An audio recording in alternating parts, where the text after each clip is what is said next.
자, 88쪽. 우리 이제 소설 들어가요. 소설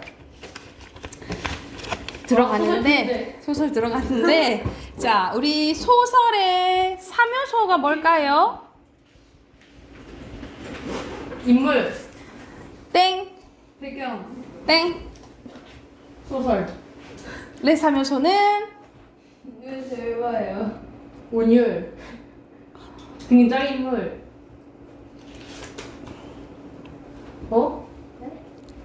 뭐 전개 막 그런 거예요? 뭐 절대 그건 구성 단계고요. 구성 단계. 내가 말해버렸다. 구성, 그렇지, 구성. 또? 인물, 인물은 이 구성의 3요소예요. 인물, 사건, 배경. 여러분 알고 있는 인물, 사건, 배경 있죠? 이거는 소설 구성의 3요소예요. 소설 그냥 3요소가 아니라 소설 구성의 3요소예요.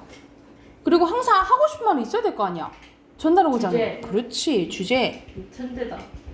그리고 소설마다 이 작가의 쓰는 스타일이 달라요. 쓰는 스타일. 개성. 여기서 개성이 드러나요. 이걸 통해서. 문체예요, 문체. 필체는 그거 아니에요? 그 글씨체? 문체. 이 문체는 무엇을 통해 드러나냐면 서술, 대화, 묘사를 통해서 드러난다라고 보시면 됩니다. 그래서 소설의 3요소는 주제, 구성, 문체고요. 소설 구성의 3요소가 인물, 사건, 배경, 그리고 소설 문체의 3요소가 서술, 대화, 묘사라고 생각을 하시면 됩니다. 이게 머릿속에 쏙 있어야 돼요. 좀 어려워. 자, 이 중에 오늘 할 부분이 이 인물과 배경입니다. 인물과 배경 봐볼게. 자, 인물은 소설에서 등장하는 사람을 얘기하죠. 말 그대로 등장인물을 얘기하는데, 자, 여기서는 인물의 유형이 정리되어 있네요. 자, 중요도의 정도에 따라서 중심인물, 주변인물 이렇게 나뉘어져요.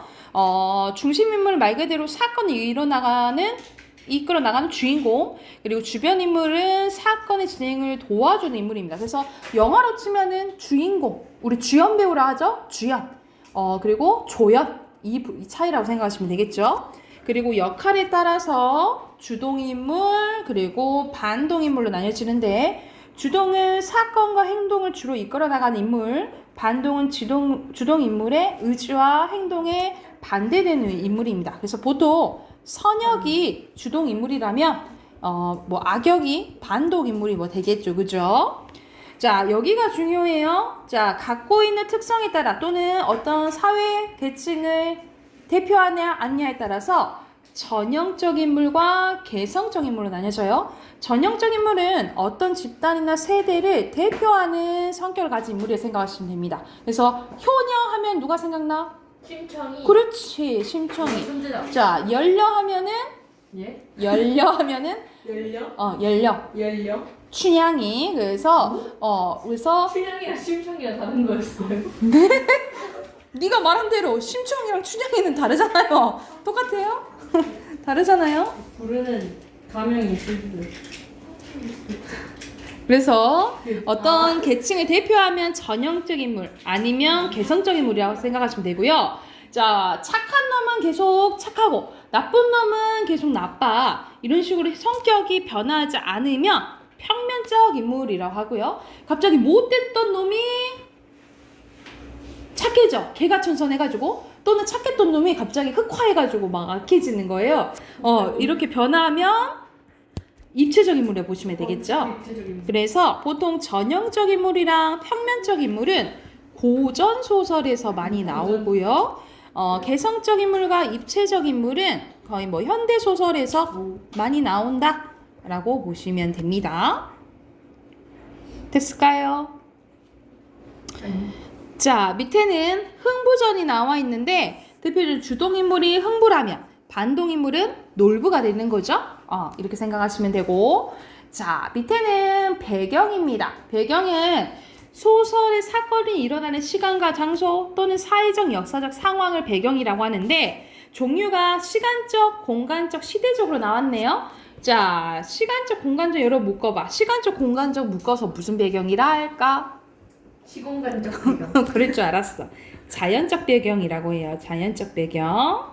자, 그리고 시대적 배경은 뭐 사회적 배경이라고도 이제 볼 수 있는데 인물을 둘러싸고 있는 사회적 역사적 상황, 특정 시대에만 나타나는 사회적 특성을 얘기한다라고 보시면 됩니다. 그래서 주로 많이 나오는 시대가 일제강점기라든지 산업화 시기라든지 아니면 6.25 전쟁이라든지 이런 특정한 이제 시대가 나오면 시대적 배경 또는 사회적 배경이라 생각을 하시면 돼요. 이해됐을까요? 간단하죠? 오늘 배운 부분은 인물과 배경 관련된 거야.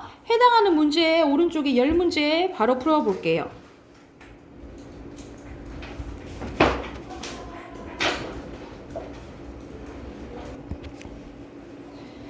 자, 보면은 심청이는 전형적 인물이죠.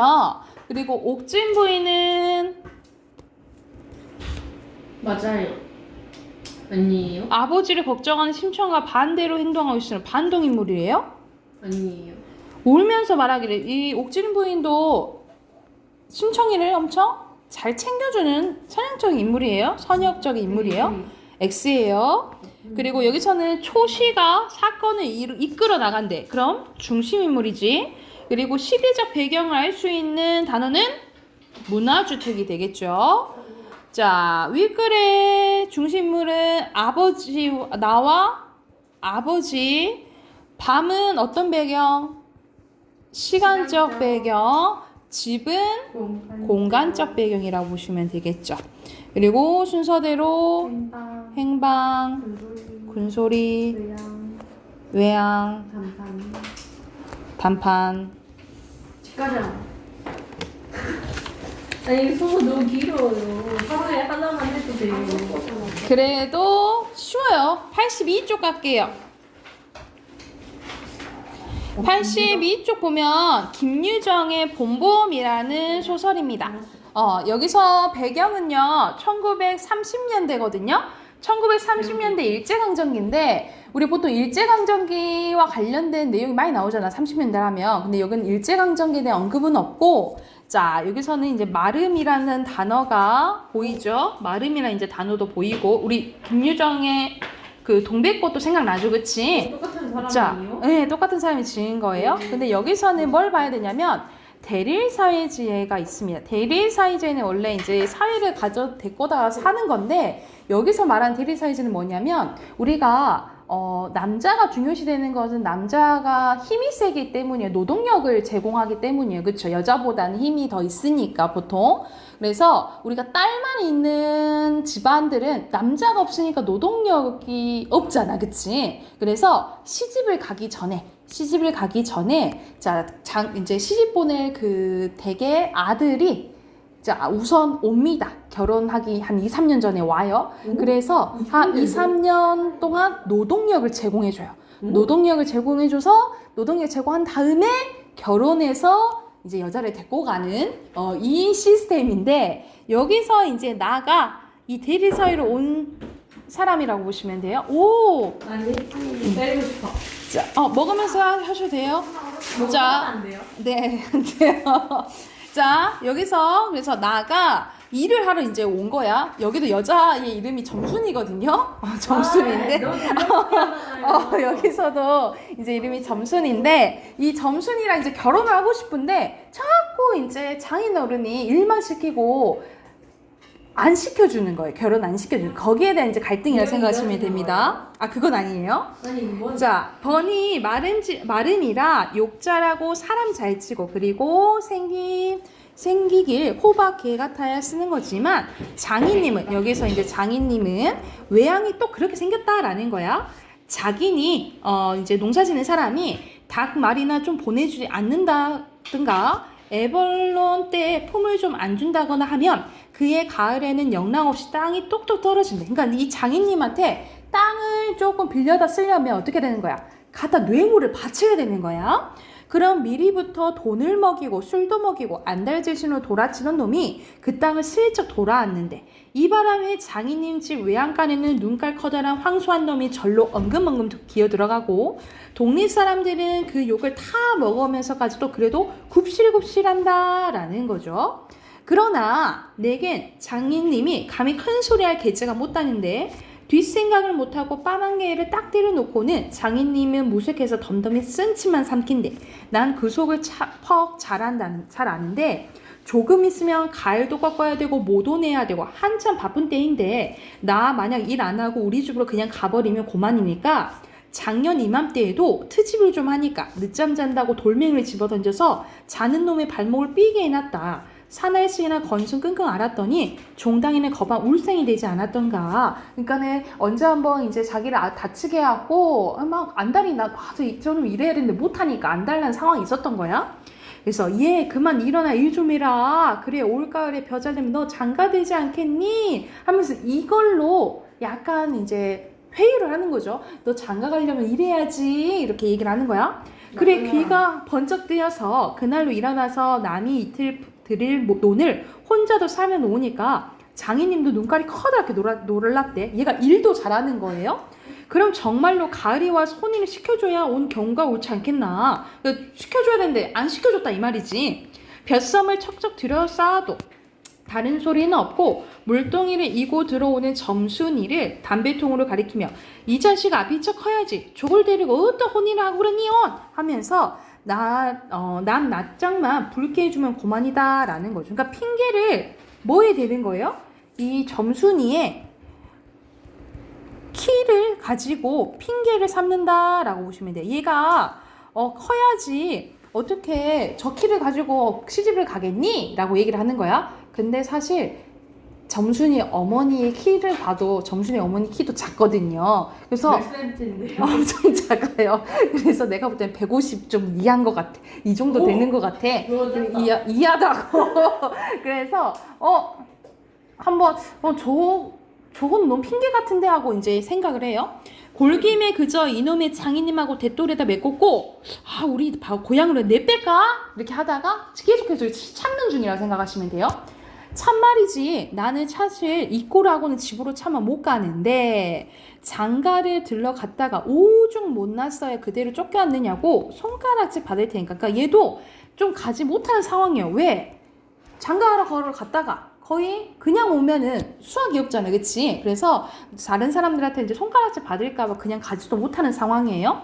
논둑에서 벌떡 일어나 한풀 죽은 장인님 앞으로 다가서며 나 갈 테예요. 그동안 사경천 내슈 하면서 이제 약간 큰 소리 내는 거죠. 저 이만 갈게요. 이때까지 했던 거 돈을 좀 주세요. 이렇게 한 거야. 너 사이로 왔지? 어디 무슨 잘로 왔니? 그러면 어찌 성내 혼례를 시켜줘야지 왜 안 하지요? 밤낮 부려만 먹고 해준다. 글쎄 내가 안 하는 거냐? 그년이 안 크니까 하고 또 계속 핑계대지. 하고 얼음얼음 담배만 담으면서 늘 하는 소리를 또 늘어놓는다. 이렇게 따져나가면 언제든지 늘 나만 미치고 마는데 이번엔 안 된다고 대뜸 구장님한테 단판을 가자고 소매장을 끌었대.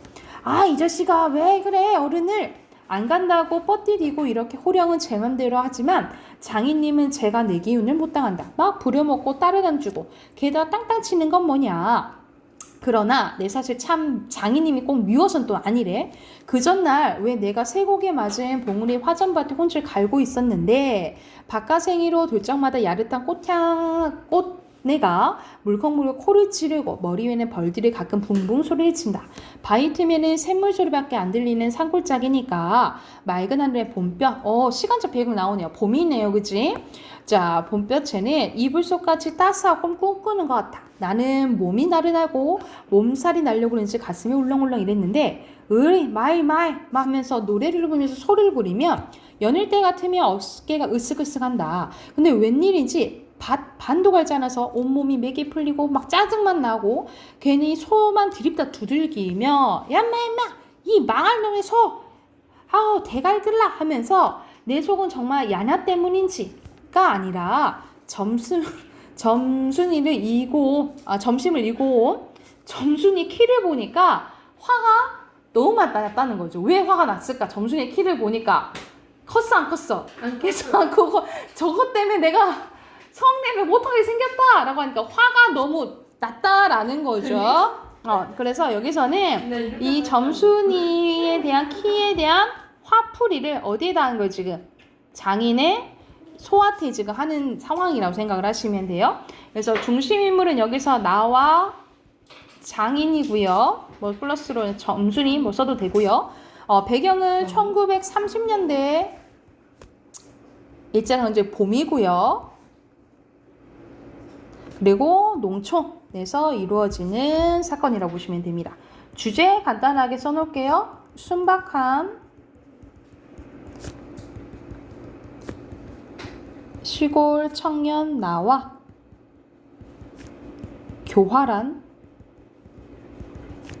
장인의 갈등이 드러난 소설입니다. 사실 이거는 이제 나중에 어떻게 되냐면 점순이도 되게 이제 적극적인 아이거든요. 그래서 와가지고 너 그렇게 가만히 있을 거야? 뭐 그럼 어떡해? 그렇게 하니까 아니 아빠 수염이라도 낚아채야지 이런 식으로 얘기를 해요. 그러니까 더 적극적으로 성례를 시켜달라라고 얘기를 해라라고 얘기를 해. 그래서 계속 이제 나가 계속 얘기하는데 장인은 안 들어주지. 그랬더니 장인이 이제 너 얼른 그만 말고 이래 하면서 이제 조금 때려요. 때리니까 쓰레기. 가만히 이제 있지 않는 거야. 왜냐면 점순이가 뭐라 했어? 점순이가 그 상황을 이제 지켜보고 있었어. 대화 상황을. 그랬더니 점순이 약간 의식하잖아. 내 여자가 탁 쳐다보고 있잖아. 그러니까 자 그리고 점순이 또 뭐라 했지? 수염을 낚아채라 했잖아. 얘가 너 어리석어요? 어리숙해요? 그랬더니 진짜 장인님이 수염을 낚아채요. 낚아채서 둘이 몸싸움을 해. 진짜 몸싸움을 해. 그래서 얘는 왜냐면 나는 믿는 구석이 있었어. 왜 믿는 구석이 있냐면 점순이가 그런 푸시업을 했잖아. 그치? 그래서 막 싸우는데 이놈아 하면서 얘기를 하니까 이제 그걸 듣고 점순이랑 점순이 엄마가 말리러 나와요. 근데 점순이는 내 편이 돼줄 줄 알았는데 어떻게 하냐면 점순이가 나의 귀를 잡으면서 이놈이 사람 죽이네 하면서 나를 말리는 거야. 그래서 그 모습을 보고 나가 힘이 팍 빠져요. 헐, 내 편일 줄 알았던 점순이가 결혼하지 마. 아빠 편을 드네. 나가면 되지. 그래서 결국 그 이후로 이제 장인한테 두드려 맞아요. 그래서 마지막 결말이 어떻게 나냐면 이혼은 아니고 얘가 되게 어리숙하잖아요. 그래서 이제 장인님이 그 다친 데를 이렇게 약을 발라주면서 야 다음에 우리 가인은 꼭 성례 시켜줄게. 이제 그 빨간 약.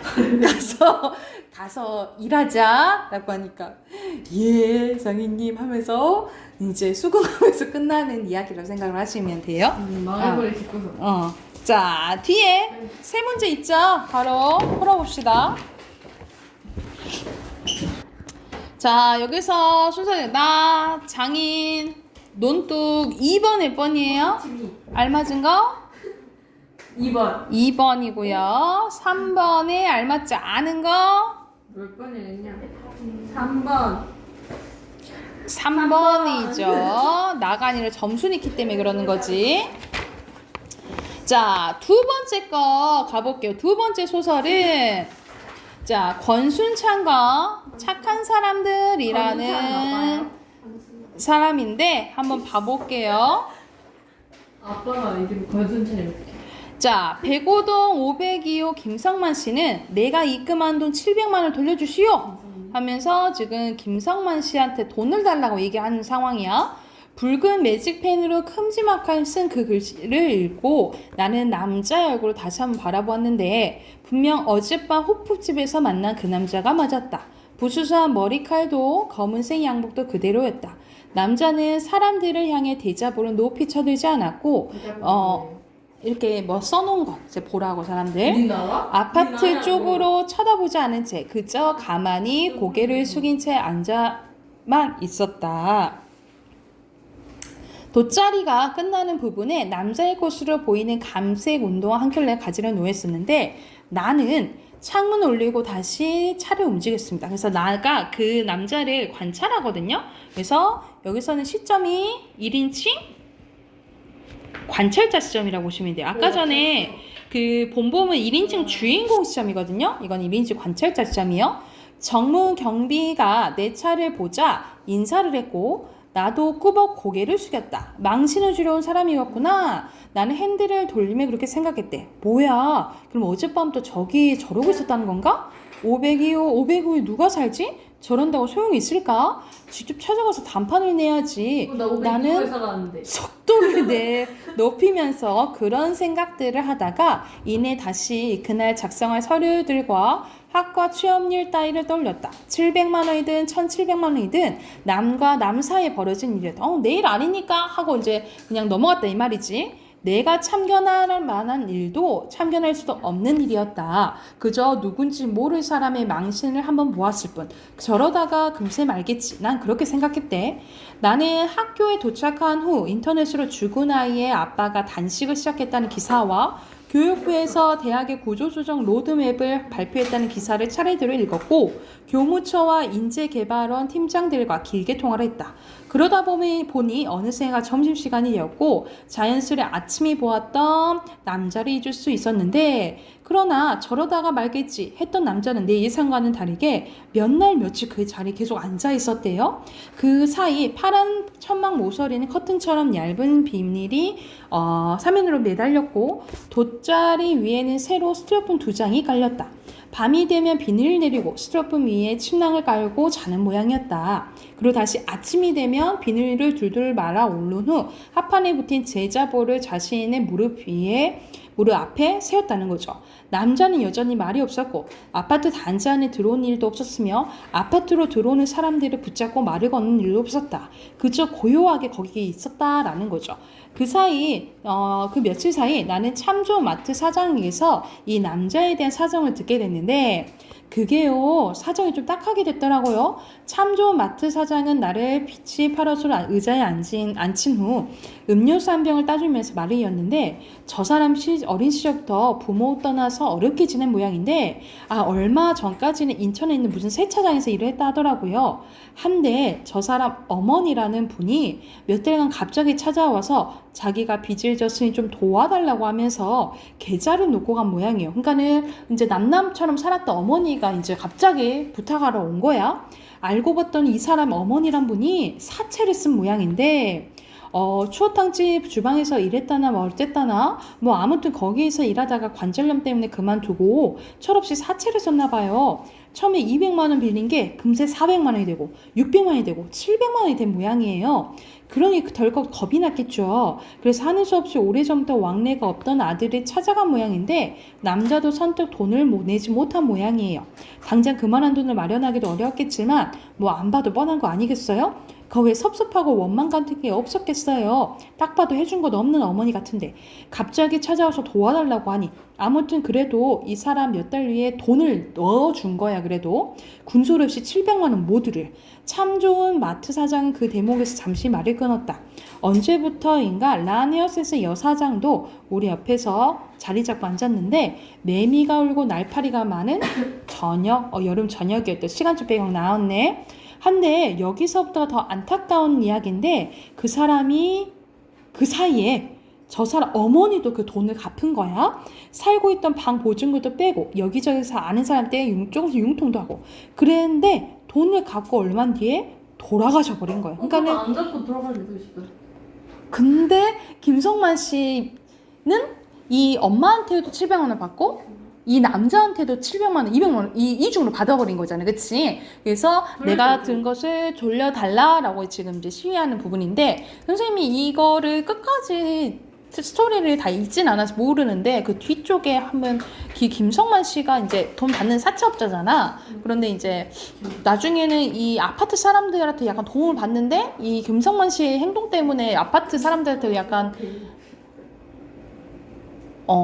얘가 외면을 받고 그렇게 이제 끝나는 소설이라고 보시면 돼요. 그래서 여기서 주제는 뭐 현대인들에 대한 이렇게 이제 사람과의 관계에 관련된 현대인들에 대한 비판이라고 보시면 돼요. 그래서 주제 간단하게 쓸게요. 문제의 근본적 원인을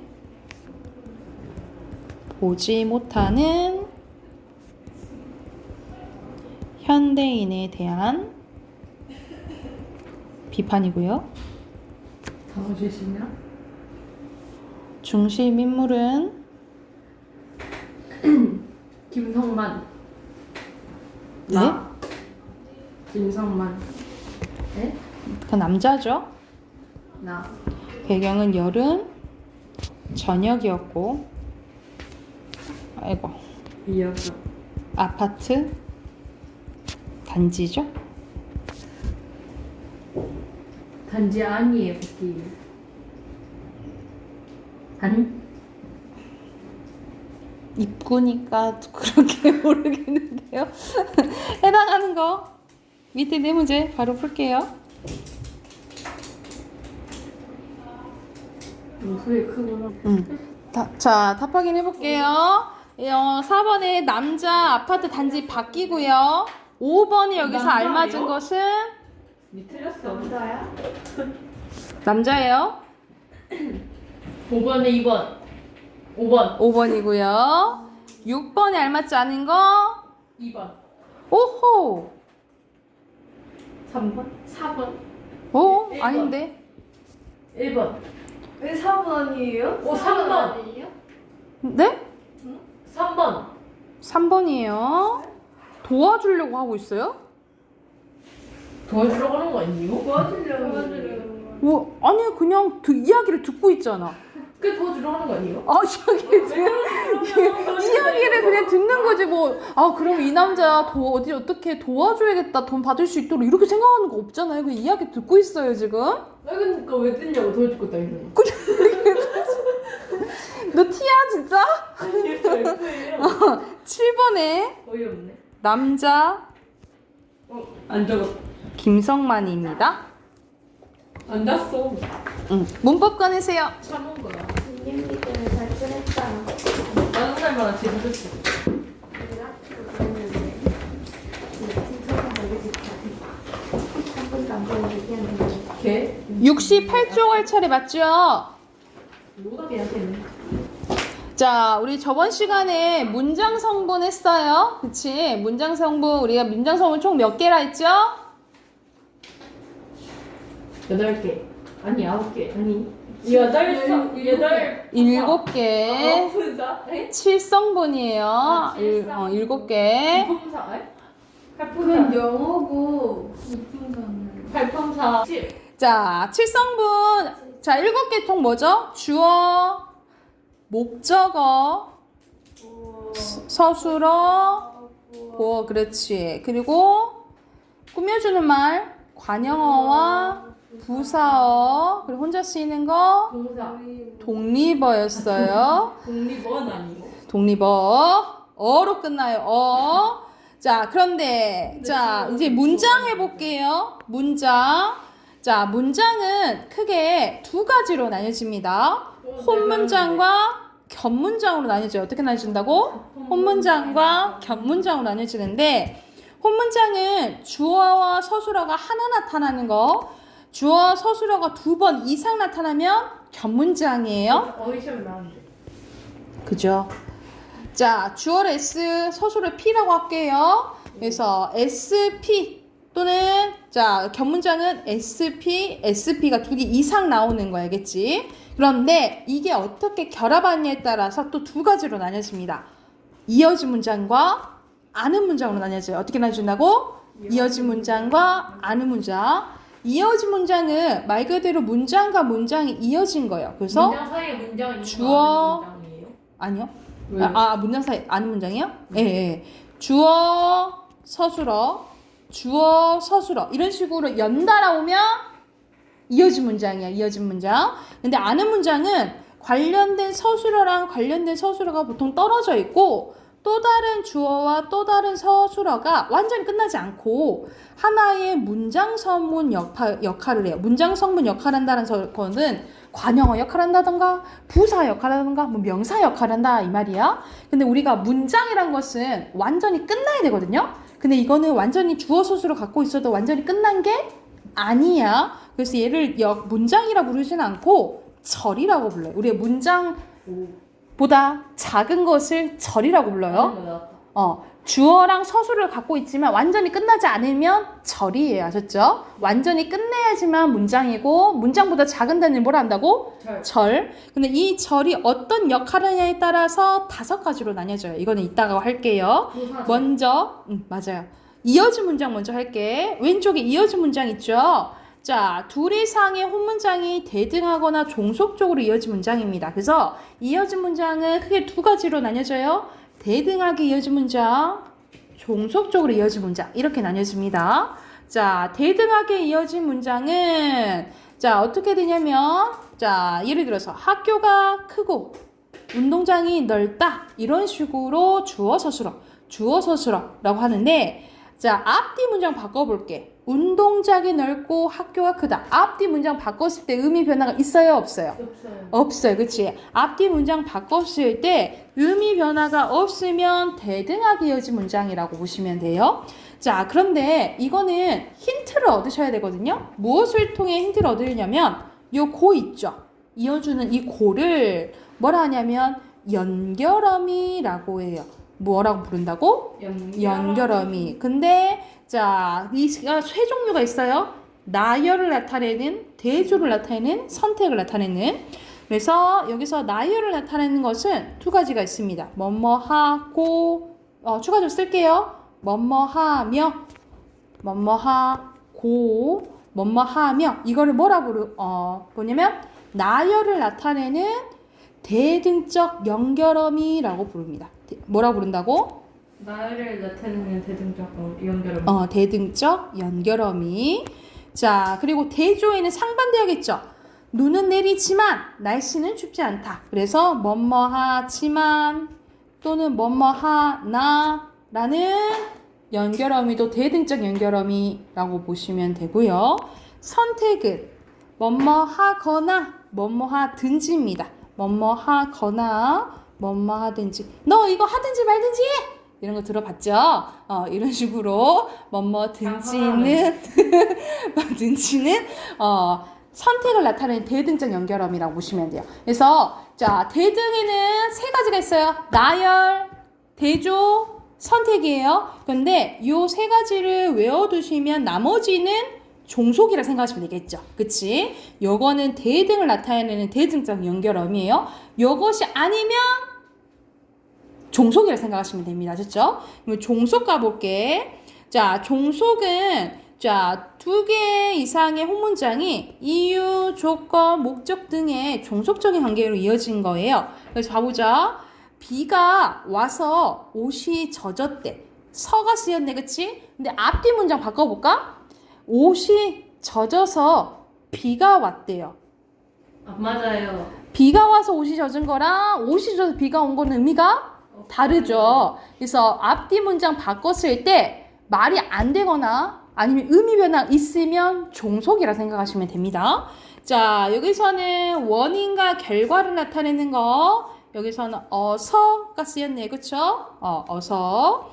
조건을 나타내는 건 뭐뭐하면. 목적을 나타내는 건 뭐뭐하려고. 가정은 뭐뭐하더라도 또는 뭐뭐할지라도가 쓰여요. 또는 배경은 뭐뭐하는 데입니다. 그래서 이렇게 표시된 것을 뭐라고 부를까? 종속적 연결어미. 그치. 종속적 연결어미라고 부르겠죠. 그래서 이걸로 힌트를 얻으시면 됩니다. 자, 말 그대로 문제에서 주어 서술어 그러면 이어준 문장이네. 그 중에 대등인지 종속인지 구별하시려면 이 연결어미를 통해서 힌트를 얻으시면 됩니다. 아셨죠? 네. 자, 특징은 앞뒤절의 순서를 바꿔 의미를 통하지 않거나 달라져요. 얘는 앞뒤절의 서술과 같아도 앞절의 서술을 생략할 수 없어요. 대등은 생략 가능하거든요. 근데 이거는 생략 가능하지 않다라고 생각을 하시면 됩니다. 그리고 여기서 문장 분석할 때는 중요한 게 주어는 생략되어 있는 경우가 많거든요. 그래서 서술을 찾아야 돼요. 선생님 서술어에 올 수 있는 거 3가지 뭐라 했어? 이거 외우라 했지? 뭐? 품사, 동사, 형용사, 부사, 관용사,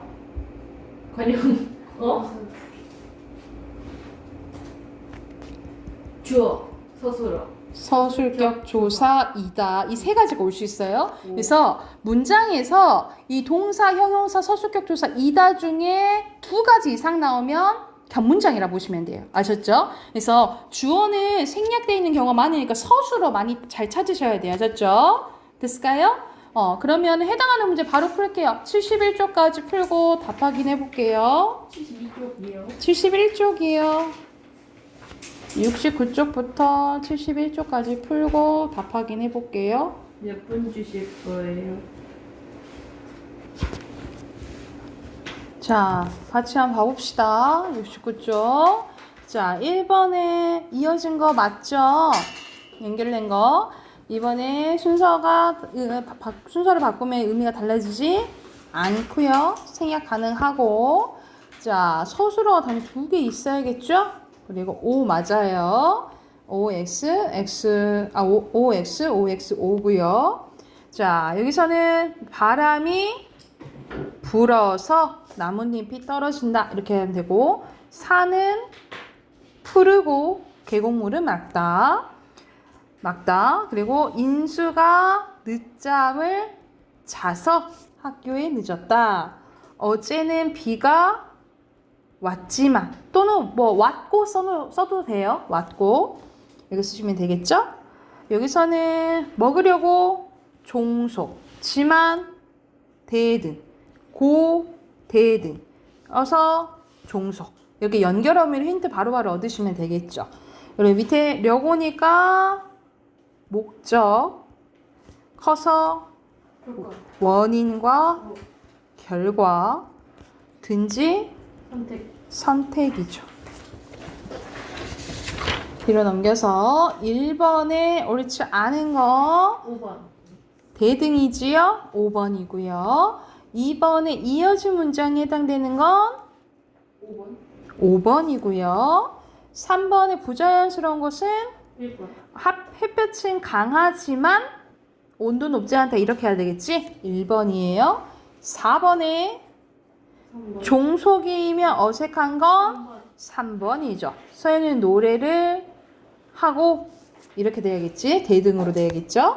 5번의 대등은요. 어서 와서 지만면 더라도 3번이죠? 목이 아파서 원인이잖아. 그치? 1번이고요. 7번에 잘못 연결한 것은 뭐뭐 하려고는 뭐예요? 3번. 목적이죠? 2번입니다. 그리고 빵을 먹어서 배가 부르다. 인생은 짧고 예술은 길다. 여기가 종속이고 대등이죠. 그러면 적절한 것은 둘 다 이어진 문장인 거지. 됐을까요? 됐나요? 넘어가 되겠어요? 오늘 마저 아는 문장 해볼게요. 자, 아는 문장은 하나의 혼문장이 다른 한 문장, 혼문장 속에 포함되어 하나의 문장 성분이 되는 관계를 얘기를 합니다. 이때 하나의 문장 성분이 된 혼문장을 안긴 문장이라고, 요걸 안긴 문장이라고, 이 안긴 문장이 들어가서 만들어진 그 전체적인 견문장을 뭐라 부른다는 거예요? 아는 문장이라 부른다는 거예요. 그래서 아까 얘기했지? 주어, 관련된 주어가 주어 서술어가 떨어져 있고 또 다른 주어 서술어가 하나의 역할을 하는 거예요. 그래서 이거를 절이라고 부른다고 했고, 같은 말로 안긴 문장이라고 부르고, 이 문장 전체를 뭐라 부른다는 거야? 아는 문장이라고 불러요. 그래서 무슨 절을 아는 문장 이런 식으로 부른다라고 생각하시면 돼요. 그러면 이거가 어떤 역할을 하는지를 봐야겠지, 그치? 자, 이 절의 종류는 5가지요. 몇 가지라고? 5가지예요. 자, 먼저 명사절입니다. 무슨 절? 명사절인데, 명사절은 말 그대로 이 절이 명사 역할을 하는 거예요. 그래서 말 그대로 주어 목적어 기능을 하는 절을 명사절이라 하는데, 이 명사절 뒤에 붙는 조사에 따라서 이 기능이 달라진다라고 보시면 됩니다. 자, 한번 봐볼게. 자, 지은이가 범인인데 이 지은이가 범인임을 밝혀졌대요. 그래서 여기서는 이 주어 서술어가 주어 역할을 하는 거야. 특히 여러분 범인이다잖아. 그치? 범인이다가 범인님 이렇게 된 거지. 그치? 여기서 미음 동그라미 해볼게요. 이 미음을 뭐라고 부르냐면 자, 일시적으로 명사 역할을 하도록 만들어주는 거예요. 이거를 뭐라고 부르냐면 명사형 전성어미라고 부릅니다. 성질을 바꿔주는 거예요. 일시적으로 조사를 지금 명사로 바꿔주는 거죠. 이걸 명사형 전성어미라고 해요. 자, 밑에 예시로 가볼게. 우리는 기다린다. 뭘 기다려요? 네가 오기를 기다린다. 여러분, 오다는 품사가 동사죠. 그치? 근데 오다, 오기, 일시적으로 또 뭘 만들어줘? 기, 동그라미 여기 기. 이 기도 뭐라고 불러요? 명사형 전성어미라고 불러요. 그래서 명사형 전성어미에는 음과 기가 있어요. 그래서 문장에서 음과 기가 나오잖아요. 그럼 명사절이라고 힌트를 얻으시면 돼요. 다시 한번 음과 기가 나오면 명사절의 힌트를 얻으시면 되고, 여기서는 임 뒤에 이가 붙었잖아. 그러면 주어 역할을 하도록 만들어주는 거고요. 기 옆에 르이 붙었잖아요. 목적어 역할을 하도록 만들어준 거다라고 생각하시면 돼요. 그래서 이 뒤에 붙은 조사에 따라 문장에서의 기능이 달라진다라는 뜻이 이 뜻이라고 생각하시면 돼요. 그래서 여기서는 힌트가 명사형 전성어미 뭐가 쓰여요? 음과 기 기억하시면 되겠죠. 됐나요? 이게 명사절. 자, 두 번째는 관형절을 아는 문장입니다. 여기서 관형절. 이런 관형사는 무슨 역할 하지? 체온을 꾸며. 그렇지. 체온을 꾸며주지. 이것도 문장에서 체온을 꾸며주는 관형어 기능을 합니다. 이것도 예시문 봐볼게. 이것은 주어 책이다. 근데 어떤 책이야? 내가 친구에게 선물을 받은 책이래요. 여기서 여기 가로쳐봐. 내가 친구에게서 선물을 받은 이것이 뭘 꾸며줘요? 책 꾸며주지, 그치? 명사 꾸며준다. 관형어 역할 한다 이 말이야. 여기서 은 동그라미 해볼게요. 은 동그라미 은.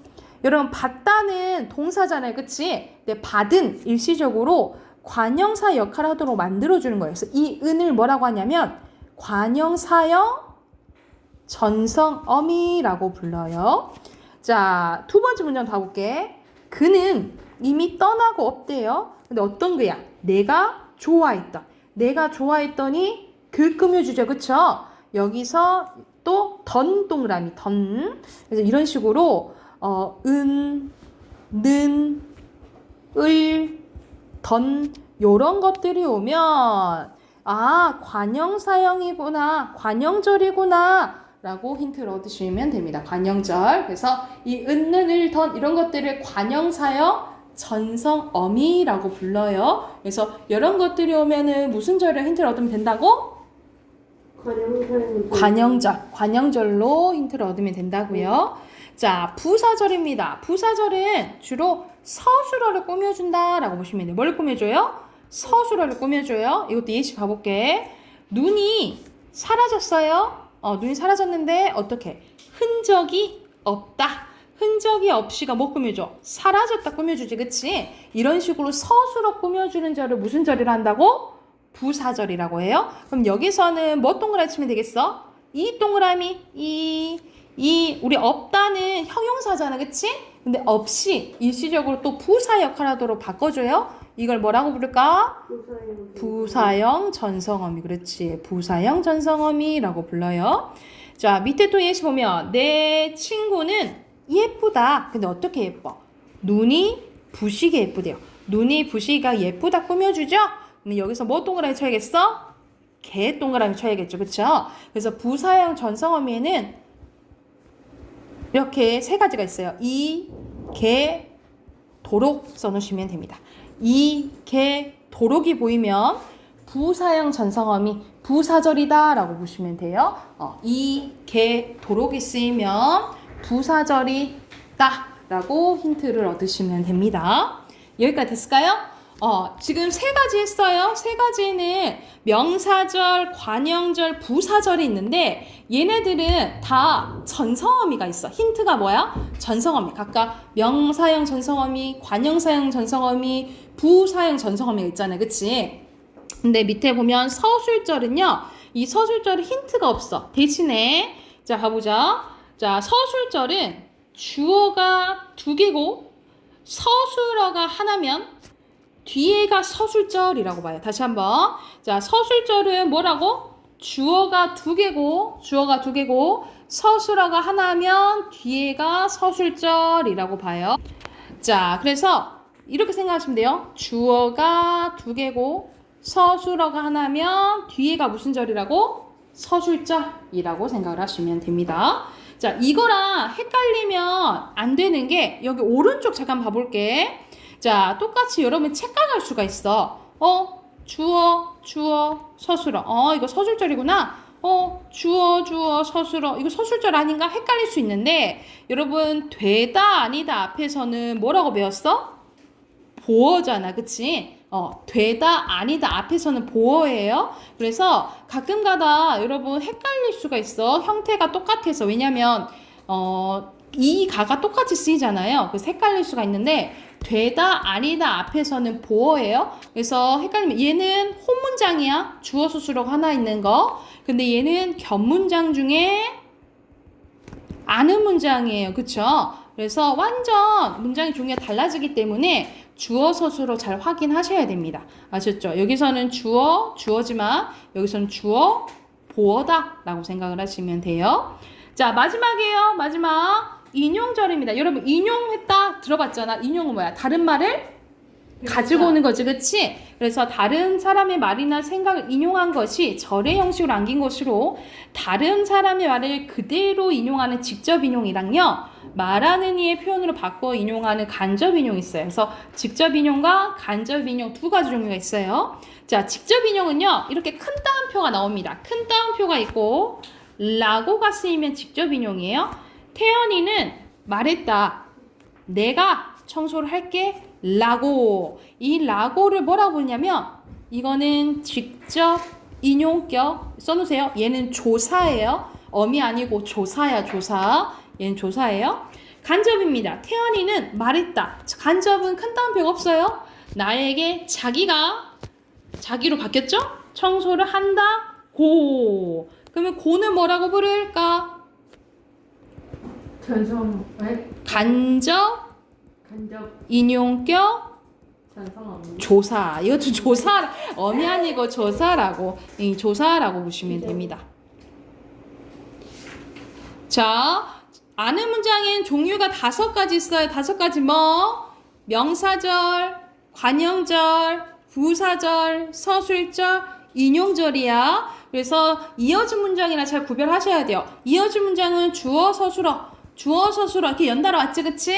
근데 아는 문장은 여러분들 봤잖아. 주어, 서술어 떨어져 있고 또 다른 주어, 서술어가 하나의 문장 성문 역할을 한다. 근데 이 역할이 무엇이냐에 따라서 몇 가지로 나뉘어진다고?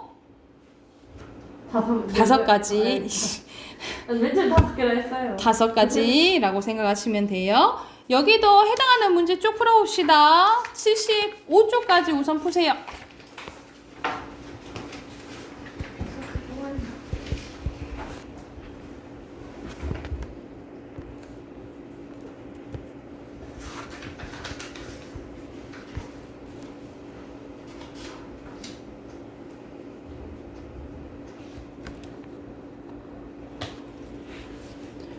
(79쪽까지) 숙제로 해오세요. 아셨죠? 내일 바로 답 확인하고 해당하는 문제 좀 더 풀어볼게요. 아셨죠? 네, 어. 확인 못해요.